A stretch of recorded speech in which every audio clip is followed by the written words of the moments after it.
You feel this nervousness on the phone there?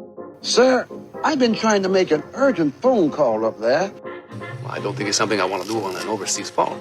You gotta make some phone calls. Hang up the phone. Prank caller. Prank caller. Ladies and gentlemen, welcome once again to Packernet After Dark. This is the call-in show of the Packernet Podcast Network. If you'd like to call in, if you'd like to participate in the show, please feel free to do so. The phone number here is 608-501-0718. New callers go directly to the front of the line. We don't have any new callers, but we got AA Ron. What's going on, AA Ron? Hey, Ryan. Double A Ron from Eau Claire. Really appreciated your response to my conspiracy theory call. That was really, really well put. I appreciated that. And the razors, I think that's cool. I've heard Occam's razor before. I've heard you talk about a couple of the other ones, but I've never really done much, reading about them. But it's really cool, and I'm going to definitely use those and learn more about them. And then the other thing I really appreciated was when you were just talking about, just making people explain stuff, making people just asking, all right, then show me what you mean. I think that's really cool. It kind of reminds me of, there's a proverb in the Bible, something about, I can't remember the exact wording of it, but something about like a quiet person appears wise, something like that. Sometimes the more you try to argue about something, the more kind of just you get flustered, or you kind of get out of sorts, you get away from the main point you were trying to make, and you just start trying to argue and win an argument. Whereas, maybe just asking more questions could be useful. So I'm going to use that, man. I'm going to use that. Not just for conspiracy theories in sports, but for other things in my life, too.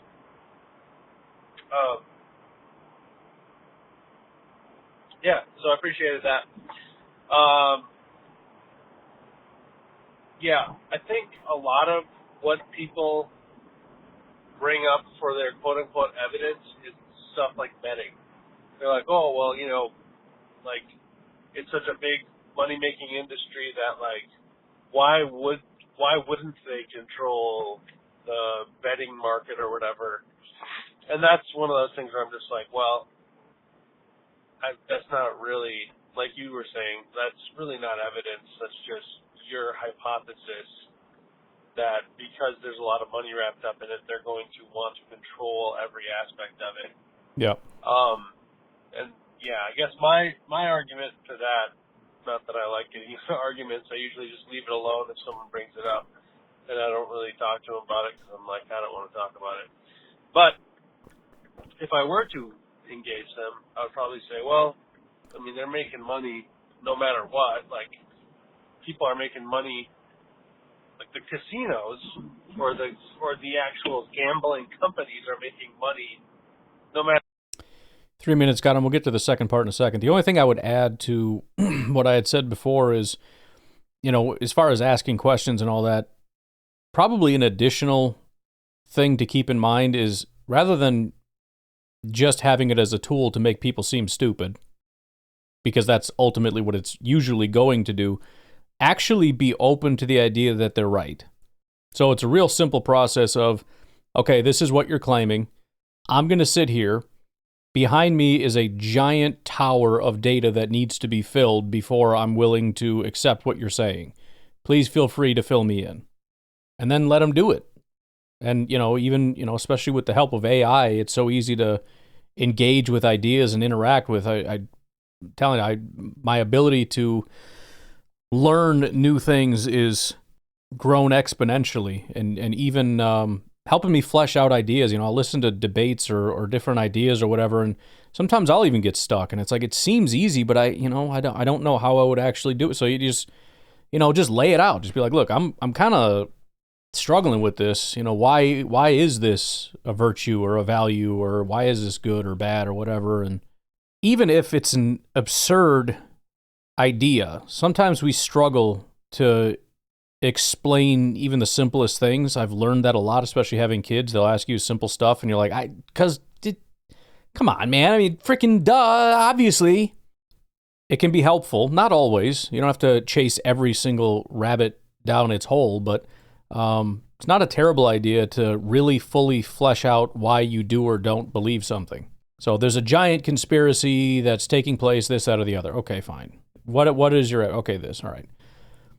That feels stupid, but I don't want to go based off of feels. And maybe even just before you launch into an argument with this person or whatever, you could just turn it back around to AI and be like, okay, here's where I'm at. Here's what I'm thinking, but I can't fully explain why I don't think it's right or whatever. And just see what happens and engage with it and go back and forth and see if that can kind of build out your thought process so that when it comes up again, you'll have a much more well-rounded opinion. Here's why, I'm open to that. I think it's possible that there is some kind of a conspiracy. Here's the hurdle that I have, X, Y, and Z. And even if it's useless, because a lot of the people are just going to angrily flail around because they're not actually interested in like learning stuff. They just want to yell and scream and say, come on, man. It's still a good exercise for you, for us, just to learn stuff and know stuff and have hopefully more informed opinions on things. Got bit by the 3-minute monster. Yeah, dude. Bit in the kneecap, Dan Campbell style. Gotcha. Yeah, no, I just think, the whole thing with betting is like, it almost doesn't matter who you're betting on. The people running the gambling are going to make the money off of all of the bettors. Unless I'm really just not understanding gambling and I'm not understanding how it works, it seems like it almost doesn't matter. And if people are fixing bets, that's illegal. So they're just doing crimes, which, yes, crimes do happen, but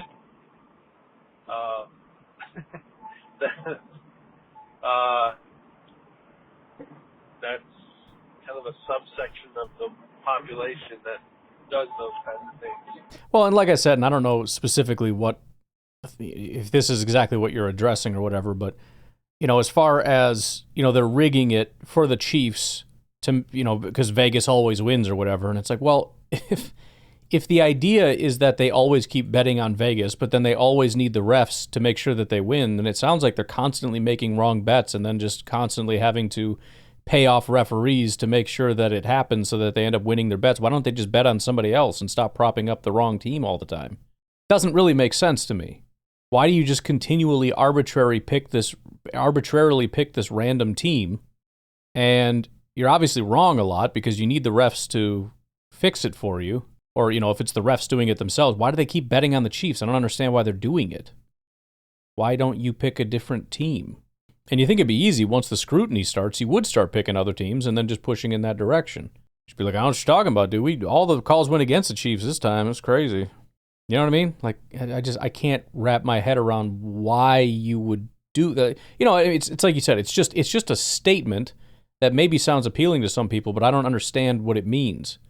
The refs did a thing that benefited the Chiefs, and the caption is just Vegas always wins. What is the implication? I don't even know what are you talking about? But I don't know, man. People say the same thing about the music industry, the film industry, and there's all sorts of crazy conspiracies. Oh yeah, there's a lot of them out there. And there are mafias and organized crime. Sure. And people doing stuff, and yet the idea that it's all just one big storyline that's scripted by the league or something. It's pretty. I don't know, pretty unbelievable. So, anyways, there we go. So, no more conspiracy theories for me. Not that I was ever a conspiracy theorist. But, yeah, that's all I got. Yeah, it feels like, some people have just taken on conspiracy theories to be their entire identity. Everything's a conspiracy theory. And then that is kind of formed on the other side of things, people that only ever believe exactly what they're told, and any diversions from exactly what they're told is a conspiracy theory and a lie and stupid, as though we assume that everything is like above board all the time, which, you know, especially in politics, it's like, look, the political conspiracy theories are stupid. However, to pretend conspiring doesn't happen amongst the most corrupt people in the world is also a little stupid. So somewhere in there, there's going to be some things that are true. The problem is the conspiracy people are so crazy and everything's a conspiracy, so that it just, for me anyways, it pushes me into the nothing's a conspiracy category, just because every time I hear something, I roll my eyes and go, oh, you idiots again, I swear. Every time. And they're probably right once in a while. I don't know. Which is why it's a good idea to not just instantly react to anything. Either just walk away and be like, I'm not doing it. I've met my quota for conspiracies. I went down 7 rabbit holes. All of them were fake. I'm not doing this. Or actually play along. Because, you know, some of this stuff, especially with social media, can be real convincing. I saw something yesterday that I'm not going to get into specifically which one because I don't want people calling in and then we get into that whole thing. But one of the big ones, and they started listing off stuff and I'm like, that's actually crazy if that's true. But most of the time when you dig into it, it's not true. Or a half-truth, or, well, not really, it was actually this, and then once you hear it correctly, it's like, okay, so you freaking bunch of jerks. All right, why don't we take a little bit of an early break, because we have 3 calls from Drew, and rather than break them up, we'll just do them in order. We'll take a break, we'll be right back.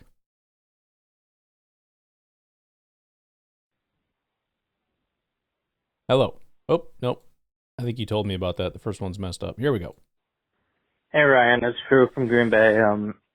I wanted to call in about the goal line technology stuff that people want, and I did a little research and found some really interesting stuff. So, first of all, there's this technology called Hawkeye technology, and it's what's used in tennis, and I think tennis is actually closer than soccer or hockey, because soccer or hockey only uses the technology for the goal line. They don't actually use it for the boundaries, or like in soccer, the boundaries if it goes out or not. And so, it is, and in soccer, by the way, it is expensive enough that a lot of places don't use it. Like South America doesn't use it. A lot of like the German league decided not to use it.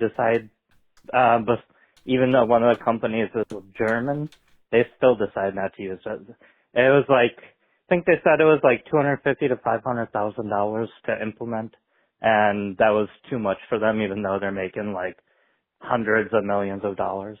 Or, you know, like player contracts are huge in soccer. It's kind of crazy, but anyways, there's the Hawkeye one is actually tracks the player, and it tracks in tennis, it tracks the boundaries and the 6-foot line to see if it's a fault or not. And they actually took all of the judges off of, in like the Australian Open, the US Open, in all of the Opens except the French Open. They don't use judges at all anymore on the court. So, and I'm probably getting close to 3 minutes, so I'm going to hang up and call back real quick, but I've got some really interesting information I found that's going to make a lot of you really mad. All right, here we go. Hey, it's Drew, Green Bay, part 2. So, the really interesting information I found was that Hawkeye is used by the NFL. Yeah, that's right. What the tennis is using for determine all of the boundaries, that can track the player, that took off all of the judges, the NFL is actually using. And basically when it goes to like a review, the replay gets the Hawkeye and it tells them if it's a first down or not. I'm not even kidding. I mean, if they're already using it on replay, because I used to think like with the pile and all that, maybe they just can't use it because there's too many players or whatever. But if replay could use it, then why can't we use it for like every play? I just thought that was absolutely amazing. And it's Hawkeye in particular.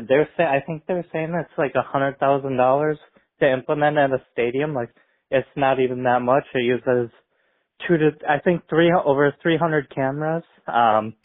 And yeah, sounds like a pretty good system that's been around for many years and been used in other sports and does exactly what we want, which is take the referees off. And by the way, that would change the game in a positive way. I think it'd make it a little more defensive, which I think we need, because right now the offense is using the judge as like a pick against the DBs. I can't stand that. And there's no reason for a ref to be in the middle of the field where, the wide receivers are running routes. Like, get him out of there. It's dangerous, too. So, anyways, what do you think about that? Have a good one. It is interesting. I was just looking at it while you were talking, and it does sound like that is the case. First of all, they used it in the preseason, apparently, in select stadiums in 2024, and then also, like you said, they do have some kind of a technology. Like you said, I don't really fully understand because I don't think they spent $100,000 on every single stadium to be able to use it. So I'm not exactly sure if there's maybe instead of the cameras they have some other kind of a thing. I'm not really sure. It says since 2021, Hawkeye has been implemented for NFL replay reviews, enhancing decision-making speed and accuracy with multi-angle footage, suggesting it's already adaptable to football's infrastructure or infrastructure of stadium-installed cameras, which is kind of interesting in and of itself to think that it can use the cameras they already have. Maybe I don't know. It's a little weird. Football is definitely a very different thing, though. A tennis court, one of the benefits is that it's a very static. Like this is the area. This is the area. These are the boundaries. You've got a perfectly round ball, so as it mathematically tracks everything out, it's a lot easier for it to determine this ball landed exactly here to the millimeter on this fixed line.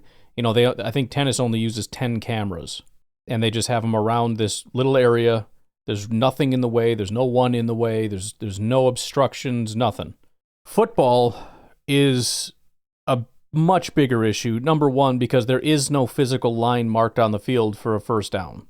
There are essentially a human being would have to place the ball, and then you'd have to kind of, I guess, recalibrate it every single play to say 10 yards from the spot of this ball. And then again, it wouldn't have some kind of a physical line to work off of, so it would have to have some kind of a way to the millimeter determine this is a first down and this is not, which would be very difficult. Also, like you said, with all the people in the way, it becomes nearly impossible. It's not a perfectly round ball. It's a very odd-shaped ball. It's not as simple as where did the ball hit, because there's also questions of when was the knee down, the elbow down, whatever. I think there's a lot more complexity that a camera can't just go, boom, there's your answer. So, they would need way more cameras covering way more angles and massively upgraded technology for a robot to be able to determine these things. And even then, it probably wouldn't be able to because it would not be able to see everything. There's too many people in the way. I really think, quote unquote, chipping the ball is probably the best option because you're not going to be able to see the ball. There's too many people in the way. And so, even that wouldn't be perfect, but it would help. You'd have to chip presumably both ends of the football. And like I said, as long as both ends are chipped, you'll be able to dynamically recreate where the ball is. You would have to have sensors on the field, all up and down the field, so that it can, sort of, I guess, triangulate the position of the ball. And then from that point, you would essentially have to have everything time synced up with cameras. And the reason for that would be, again, you would have to be able to say, okay, his knee is down there. So then at that point on the camera, you could do this, that, or the other and determine exactly where that ball was on the field at the time that the knee went down. I think the hard part about it, though, is that really only benefits you in replay, because you wouldn't want to slow it down every time and have to, call down and say, this is where the ball got to, but then the referee's like, okay, but his knee came down back over here. So then you'd have to do like the full replay of, okay, time sync up the cameras and, okay, this is where his knee was down. Where was the ball at that time? It would just slow down the game tremendously. You need to have the ability, for example, with 30 seconds left, and they're trying to hurry up the offense, for the referees to sprint and say, okay, boom, just pop the ball right here. Here's about where I saw it. It's certainly not scientific, but you have to have that ability. You can't just call timeout every time to get the ball perfectly set. And I don't really know how you fix that. That has to be accounted for, that ability to, as fast as the referee can sprint up there and set the ball down is as fast as we need to be able to say this is exactly where the ball goes. So I don't know that there's ever going to be anything technologically that's going to be any good other than better replay review for things like, did it cross the goal line? Did they actually get a first down? For those things, and it is important that they get those right, or even if you just want to challenge the spot of the ball at any given time, that's when we can stop it. We can kind of back it up, commercial break, even if they want to send it upstairs, make sure the spot of the ball is right or whatever. Be able to get that exact spotting correct, but I don't think you're ever going to have that just down-to-down, game-to-game ability to get the ball exactly where it's supposed to go. Just my thought. What's up, Ron? Kyle from Madison. Yo. I thought Garrett made a really good point this week about all of the YouTube content, about the NFL being rigged. I mean, it's crazy. You're talking 500,000 more, views on pretty recent stuff. And this has been a fear of mine, actually, that this is going to get more and more popular and is really going to make the game suffer even more. I guess it's a couple things. I mean, you're going over like the different philosophical razors. I also think it's a cultural thing too. And this isn't like meant to be a political statement, so trigger warning, but like, our current occupant of the White House, when he's won, everything's cool. When he's lost, it's rigged. Your mileage may vary on that, but I'm just saying it seems like it starts in politics kind of in this, not that it certainly predated to talk about it being rigged, predated this current political discourse, but once it's in the zeitgeist, it does get more prevalent. So I think there's that.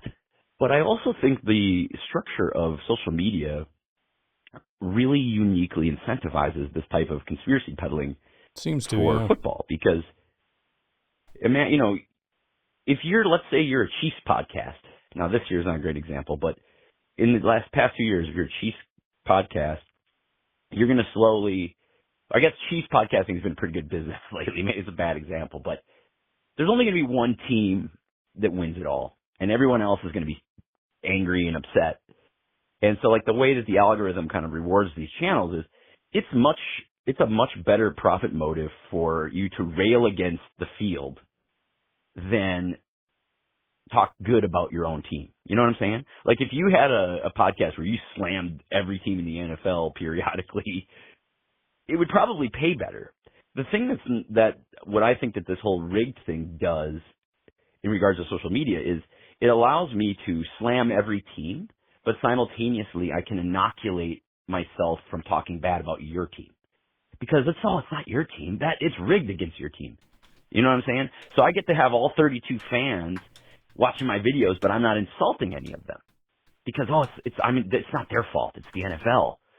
And I just think that this is a unique, incentive structure just from the economics of social media that makes it really dangerous. And we've seen just crazy thoughts just completely take over irrationally. I mean, forget philosophical razors. Come on, man. Like, we got QAnon out there. We got all these crazy freaking, mainstream conspiracy theory groups out there, and none of that matters. So I just worry that the legitimacy, I understand. I have my issue with the NFL and bad play calls and things like that, but, writ large. 3 minutes got him. Yeah, no, it's definitely becoming a thing. I think I haven't looked into this, but it's pretty obvious that social media kind of exacerbates all this, and it seems like most things I'm learning, we're wired to just kind of get that dopamine hit, and I think politics and sports are two areas where it's real easy to get that with especially things like Twitter or X, because it's the little short form. And so you'll see stuff that politically agrees with you, and it just gives you that hit, that dopamine hit, or something positive about your team or negative about the Bears just gives you that little hit. He's like, yeah, I'm going to retweet that, F you, right?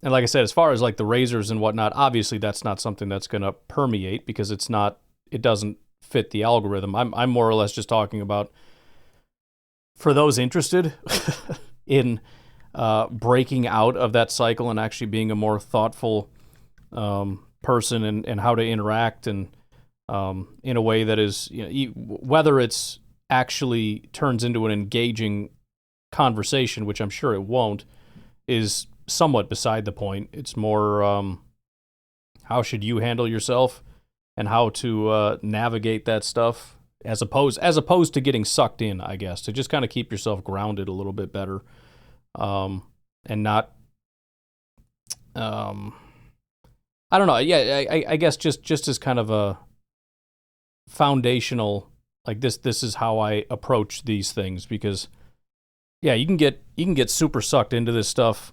Number one, as a participant, but also number two, as somebody arguing. And a lot of times we get sucked into fighting back, and sometimes you don't even know how to fight back. And so I think where a lot of that, the razor stuff or whatever, is to just not get into it and to just stand back and say, if you'd like to convince me of that, that's fine. Go ahead and do it. And then they're going to tell you they're stupid BS, and it's just going to be, okay, well, sorry, that's not sufficient. If you have more information, let me know. That's the bottom line.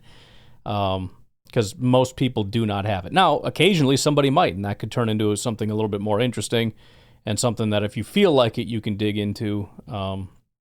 But yeah, it's not, I don't think it's something that's going to necessarily, until we actually, can fix our education system to be something even marginally competent, I wouldn't expect anything like razors or logic or anything to become a very popular thing among society.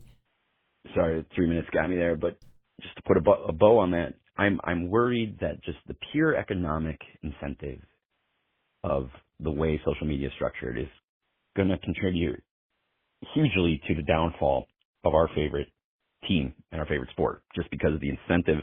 The economic incentive is to be disingenuous and really lean into the rigged thing.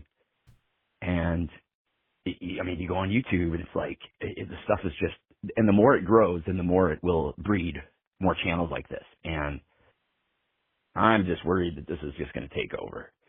And I don't believe it. I think it's stupid, even for all the faults of the NFL. I mean, this is crazy. But I just see that the pure dollars and cents of it and how this usually goes on YouTube and the like is to go out there and rail against it being rigged. And like I said, because then I don't insult your team, but I can still profit by making 32 fan bases like me. And I just think it's trouble ahead. So we'll see. Yeah, and I don't know.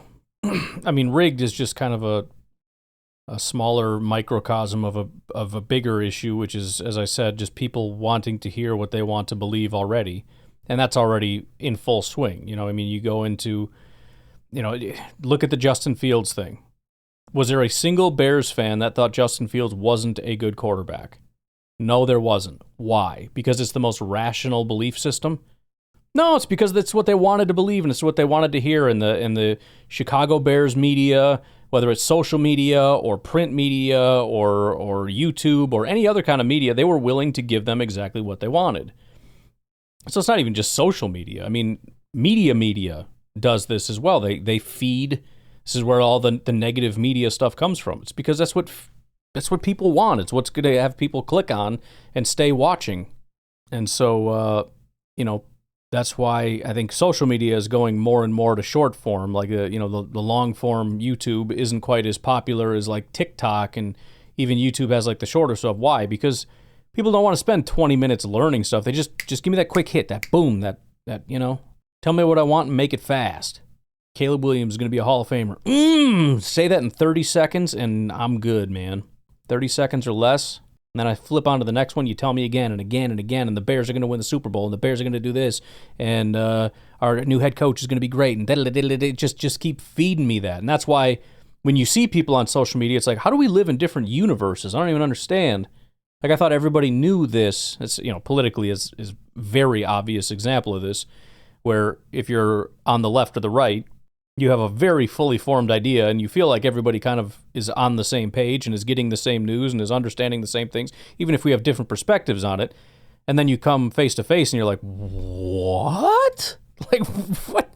Where are you even hearing? I didn't realize that was even a perspective.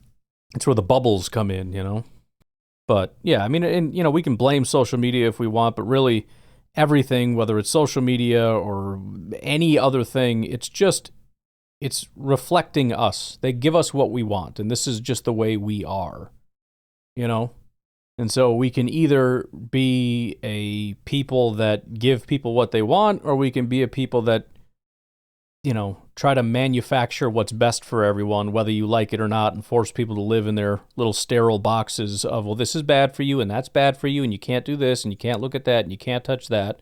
And you become communist China, where you sit in your room and you do homework, and that's it. And then you work for the state because it's good for you, right? You exercise and you eat your vegetables. There is no social media. There is no movies or TV because it's bad for you. It's brain rot. Neither is good, but, what are you going to do?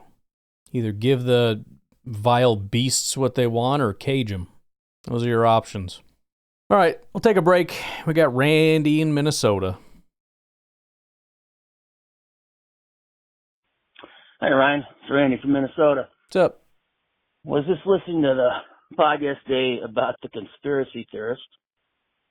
Maybe what's going on is they're actually the conspiracy.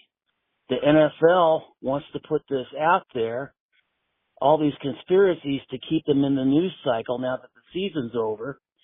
And just layering conspiracies now. This is great. The fact that the commissioner and the referees protested so much, what people were thinking, it was the feeding into these conspiracy theorists who were actually being paid by NFL to keep the NFL in the news cycle. Just a thought.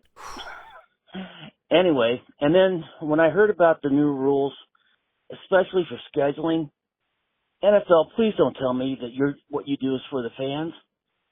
The fact that late in the season, I can't guarantee when I take basically like a vacation to go to Green Bay, or anytime that game's not going to be played on that day, when I sometimes have to make plans 6 months in advance. All of a sudden, we're going to move that Sunday game to a Thursday night game. And let's say there's a convention in town. Maybe the hotel I'm at can't move me. I mean, come on. There's got to be don't tell me you do it for the fans. I know it's only for the money. This is crazy. It's like they're also almost going to give up like trip insurance in case your game gets moved to some date to be determined in the future, and you got no recourse, but, well, I can't go. I got work. I got life requirements that I have to be at. I don't like the idea. I understand moving from the noon to a late game or something like that, but not from a Sunday game to a Thursday game or from a Sunday game to a Monday game.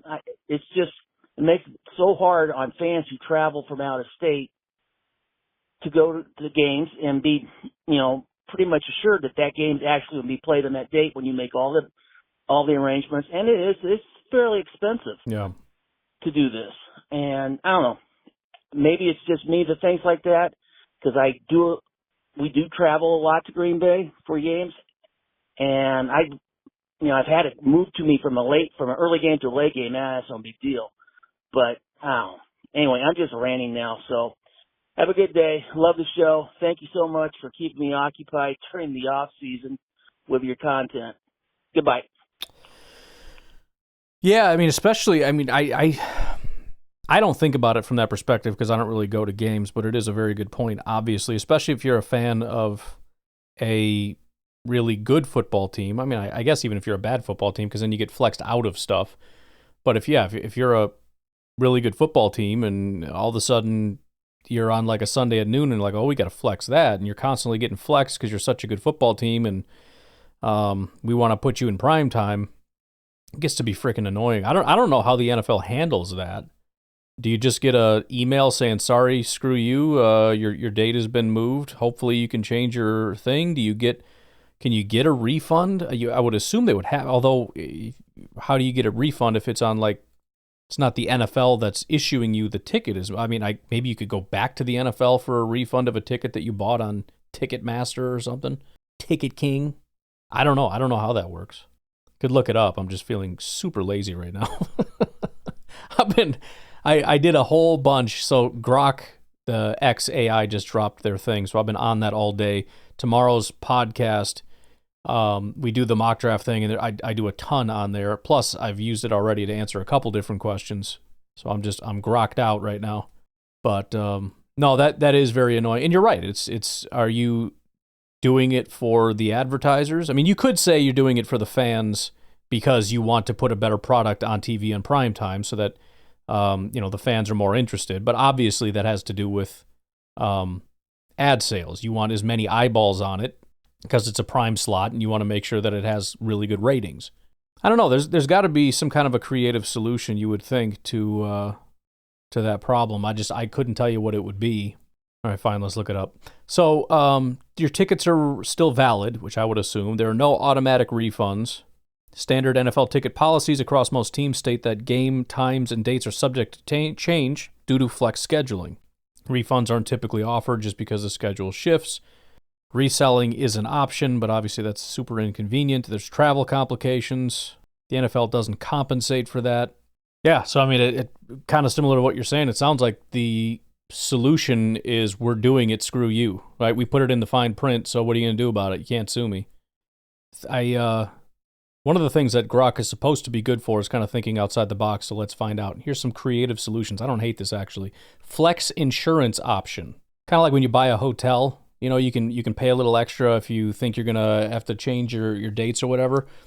It says teams or ticket platforms could offer an optional add-on purchase, say $10 to $20 per ticket, that refunds a portion of the ticket price or covers change fee for travel if a game gets flexed, like travel insurance, but for football. NFL could subsidize it through broadcast revenues, making it a low-cost goodwill gesture. Fans opt in if they're worried about scheduling risks, and the league keeps its flexibility. Priority resale voucher. If a game gets flexed and you can't attend, your ticket can convert into a voucher for a guaranteed resale spot at face value or slightly above through an official NFL platform. Unlike the free-for-all of StubHub, this ensures you're not left scrambling or underselling in flooded markets. The league could cap resale fees to keep it fair, giving fans a reliable exit ramp. Flex window compensation for games moved more than a certain threshold, like 48 hours or across days, Sunday to Thursday. Teams could offer a small credit, maybe $50 per ticket usable for concessions, merch, or future games. It's not a full refund, but it acknowledges the inconvenience. Fan First Flex Alerts gives ticket holders an early heads up, say a week before the official Flex announcement via a private notification system. This could tie into your NFL account or ticket purchase profile. It buys fans time to adjust plans or sell tickets before the market reacts. Obviously, if you get a notification, everyone's going to find out 5 seconds later, but it says pair it with a 24-hour first dibs window to swap for another game's ticket at no cost. Virtual attendance credit. If you can't make the flex game, the NFL could offer a free month of NFL Plus Premium. Now you're talking. Or a discount on a future streaming package. It's a low-cost perk leveraging existing infrastructure that turns a missed live experience into a consolation prize. Teams could throw in a digital fan pack with exclusive content to sweeten it. Community Flex Pool. Create a team-managed ticket pool where fans unable to attend a flex game could donate their seated tickets to local charities, youth groups, season ticket wait list, etc., etc. And dynamic travel partnerships. The NFL could team up with airlines, hotels, or rideshare services to offer flex-affected fans discounted change fees or rates. Imagine a Flex Fan deal. Code sent to ticket holders post-announcement, 20% off flights, rebooking, or a hotel night. Partners benefit from locked-in NFL fan bases, and fans get a break of the chaos. Now, whether or not you like these ideas, these are ideas, right? And I think the larger point is the NFL seems completely disinterested in pursuing anything, even if it was like the $50 thing, which is a pretty low, granted, $50 times however many people are going to be trying to get that deal. You know, even if it's 10,000, you're talking 100 grand, that's a lot of money. But whatever it is, there is seemingly, as far as I can tell, again, nothing being done. And the bottom line is, half of these ideas would make flexing just like if a court said you have to do this, flexing would stop.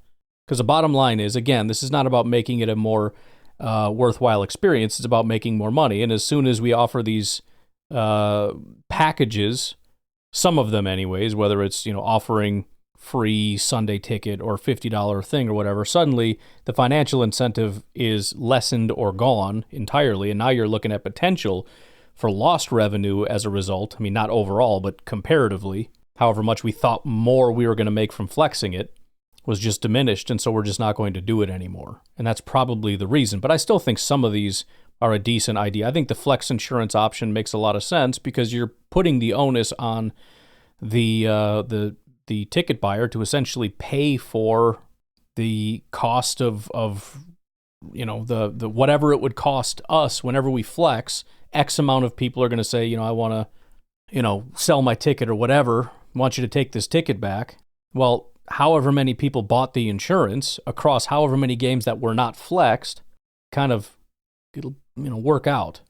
Or at the very least, again, just set up some kind of an infrastructure. Like I said, the priority resale or some kind of a thing to help, just help people, right? You've already inconvenienced people. Offer them some kind of assistance to say, look, I know we did this and I know it's annoying. Let us help you buy different tickets. Let us help you move your hotel reservations. Let us help you do that, like the partnering with, you know, Holiday Inn or something. Obviously, there's a Holiday Inn everywhere. You could partner with Holiday Inn and work out some kind of a thing where there are set rates. So if it becomes kind of a last minute thing, there's not some massive increase in, you know, it got moved to Thursday. So now the rates are going to go way up because we're booked or whatever. I don't know. I mean, I don't know if they're booked, but you know what I mean? Like, I just any amount of goodwill to say, we're doing this, we know it sucks, let us help you. And they don't seem willing to do that, and that's freaking annoying. Like you said, stop pretending you're doing this for the fans when you don't seem to be doing anything to demonstrate to me that you care about my experience. Especially people that are actually showing up. It's one thing for me where what I offer the NFL is I'm going to turn the game on and I'll pay for your, you know, whatever package, which I'm actually buying from somebody else, so it's not even going to the NFL. But people that are actually going into your stadiums, that are attending the games, that are buying the tickets, that are buying the concessions, that are buying, like those people, I know we're talking money that's going to the team, which is obviously shared throughout the NFL. But man, if there's anybody you don't want to piss off, it's those people, because you're just going to end up with more and more people like me. And you don't want people like me. You want people packing the stands. You want people buying jerseys on top of jerseys on top of jerseys. If you turn everybody into just a casual, that's like, I'll watch it if I get to sit in my own house, and the stadiums become kind of, you don't want that. And that's the other thing that annoys me. Like I've said 1,000 times, the constant appeal to the casual fans. You need to appeal to the diehard fans. You want more people going to stadiums. You want more people freaking decking out in gear.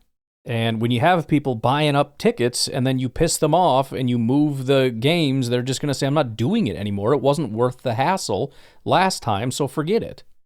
And I guarantee you there are people right now that have gone through that are like, I'm just not doing that anymore because that was so freaking annoying and it cost me so much money and everything else. Hey, Ryan, it's Drew from Green Bay. Hey. I wanted to talk about tight end today. Gunnar Helmuth from Texas. Okay. I think his tape was really good, in my opinion. Like, he seems to really understand what his responsibilities are. He has pretty good technique on a lot of different things, like route running. He could get a little stronger in blocking, but overall, I think, and he didn't look the most athletic, but at tight end, you can make up for athleticism with just knowing your responsibility, deception. Like, I think tight end more than other positions, you can get away with being less athletic. I'm kind of thinking like Jason Witten didn't seem like, I didn't look up his stats, but he didn't seem like the most athletic tight end out there. but he found a way to get open, you know? And he was listed at 6'5", 250 pounds, and then when he went to the Senior Bowl, I'm reading, apparently, he came in at 6'5", 238 pounds, and he ran a 4.75 40. So that's not that great of a 40, and being only 238 pounds does hurt him a little bit, in my opinion. I'd like to see him bulk up and then for the combine and see what he could do, but in the end, the tape is still the tape, and, you know, if you're getting, you know, if he can fall to the 4th round, maybe, you know, he's starting to plummet a little bit. Think he's like in that 3rd round range right now. But you have like Fannin, Loveland, you have a bunch of other tight ends, Warren, that are above him. So how many teams are really going to take a tight end? You know, at some point, guys just start to fall. And if he falls into the mid-4th, I would strongly consider him, or maybe even the 3rd. But what do you think about him? All right, bye. Well, let's run through it a little bit here. 6'5", 250. Scouts guess he's closer to 245. I think the big thing with him is he's seen as one of the more pure receiver types. From Inglewood, Colorado, 46 games played, 19 started. Played 16 of 16 in 2024, no games missed, 60 receptions, 786 yards, 13.1 yards per catch, 7 touchdowns. Texas single-season tight end record for catches and yards. PFF grade 78.6 overall, 81.2 receiving, 62.4 run blocking. Key cog in Texas CFP run. Quinn Ewers' go-to safety valve and red zone menace. Helms' 2024 breakout turned heads. He went from Jatavian Sanders back up to a day 2 draft darling. ESPN Field Yates calls him a throwback tight end with modern polish, ranking him number 4 among tight ends. PFF has him number 47 overall, which is the number 3 tight end. The Athletics' Dane Brugler pegs him as a round 3 riser. Calm down. Some of his strengths, hands of glue. You got to love that as a Packer fan. Dropped just 2 passes in his career. Soft mitts and wide catch radius. His 7-catch, 98-yard torching of Michigan's secondary lives rent-free on X, it says. Route savvy, finds holes in the zone like a vet. Tough as nails, plays through contact, fights for extra yards, and earned the Steve Sarkisian praise for grit. 0 durability flags. Some of the knocks, blocking blues, willing but raw. 62.4 PFF run blocking grade says it all. Hands slip outside the frame too often. He's not moving NFL defensive linemen. He has athletic ceiling, not a burner or yak monster. Think possession guy, not Travis Kelce. Lacks elite burst off the line or wiggle after the catch. He's got a late bloomer tax. I love the phrasing of this freaking grok thing. I had to do a mock tomorrow. It's talking about Brian Gutekunst's fetish. Only one big year. Scouts wonder if he's a one-hit wonder or just scratched the surface at 23 years old. Just a little bit older. Mid to late day 2 feels right. Round 2 to 3, ESPN Matt Miller and Mel Kiper Jr. both rank him number 5 tight end. Miller has him 67, Kiper 79. CBS's Mike Renner mocks him at number 58 to the Ravens, while Sporting News has him number 89. Ceilings around 2 if he tests well, floors around round 4 if blocking scares teams off. Bleacher Report grades him a 7.2, reliable tight end 2 with starter upside, which actually works for us. We do have a tight end 1 right now. You know I like Musgrave, but it hasn't really been a thing up to this point. While Sports Illustrated's Luke Easterling says he's Hunter Henry 2.0. It's quite a statement. Some of the fits, Saints, Jaguars, Ravens, Packers. It says Luke Musgrave pairing, because I think they're similar styles or whatever, without the athleticism of Musgrave. Teams with a quarterback who love checkdowns are salivating.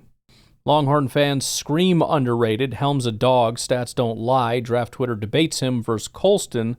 It says Gunner's safer but less sexy. Bottom line, Gunnar Helm is a big, reliable, pass-catching tight end with a breakout 2024 that screams NFL ready, at least as a receiver. Both hands, smarts, and toughness make him a plug-and-play tight end 2 with tight end 1 potential, but shaky blocking and middling athleticism cap the hype. If he bulks up and shows pad level pop at the combine, think 4.8 40 and decent shuttle, he could sneak into round 2. Right now, he's a high floor, mid-ceiling prospect, less flash than Sanders, more polish than most at tight end in this class. A team betting on his intangibles could snag a steal. Really like this format that I got here using Grok. It's what I did for tomorrow. We go through a lot of different guys, and yeah, I like the way that this is formatted here. Hey, Ryan, it's Drew from Green Bay. Yo. I was just thinking, one thing I struggle with at this time of year is that when we're trying to determine like what players we like, say in the second round, there's like the projections, but then there's what I like. So if I really like a guy that much, then why do I think he's going to go in the second round? Sure. Or, if I like a guy that much, why do I think he's going to be realistic for us at number 23 overall? Like, it's kind of like, let's take Higgins, the wide receiver, as an example. A lot of people really like him as like a second round pick, but he's kind of like getting a lot of hype now. So if he's a first round pick, do you really like him anymore? I definitely don't like him at number 23 overall, so, anyways, I just wanted to like throw that out there. Also, the other thing was that, all the hate that the halftime show was getting, I think rightfully so. I recently saw a video of the national anthem, which I didn't hear before, live, and I thought the national anthem, for as bad as a halftime show, the national anthem was that good. So, it's just a guy with his guitar, and I thought that's exactly what you want out of the national anthem. So, have you seen it or heard it? What do you think about it? All right, bye. I think I did. I don't remember though. I do remember a lot of people were happy with it. I know that. I think I'm confusing it with something else though, because I was thinking it was something else. I don't know. Maybe they had something else. You got the national anthem, and then somebody else did a different performance before. I don't know. I don't remember, man. I can't remember anything. I'm brain dead. I as far as what you're saying, I get exactly what you're saying, and I struggle with that too. And that's where, like, if you're doing an official mock draft, I always differentiate between what would I do and what would the team do, because I think, like Higgins is an example, or whoever, or Besh, is another one. There's a lot of people that would love to take him at 23 or 15 or whatever, because it's my guy. I would take him whenever he's going to be a stud. But there's also got to be an acknowledgement that the NFL media is probably not that wrong. They occasionally will get something.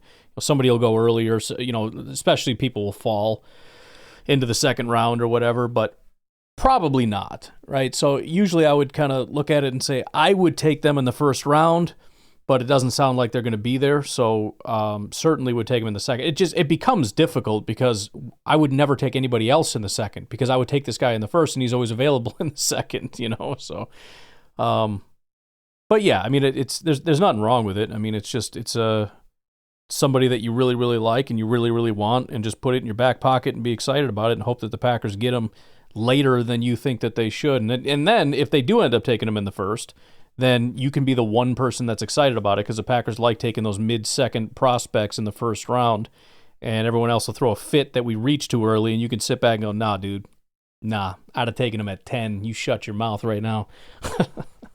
But yeah, it's not that big of a deal. It's one of those things that I kind of look at and say, here's what I would do, and I know I'm wrong. And that's it. And then if they end up being a stud, then you just erase the last part and say, here's what I would have done, and here's why I was right all along. That's the move right there. All right, folks, I'm going to get out of here. You guys have a good rest of your day. We've got, looks like 4 calls remaining, so you guys have been getting a bunch of calls in, but it's not enough for tomorrow, so if you got them, send them in. Otherwise, I'll talk to you when I talk to you. Have a good one. Bye-bye.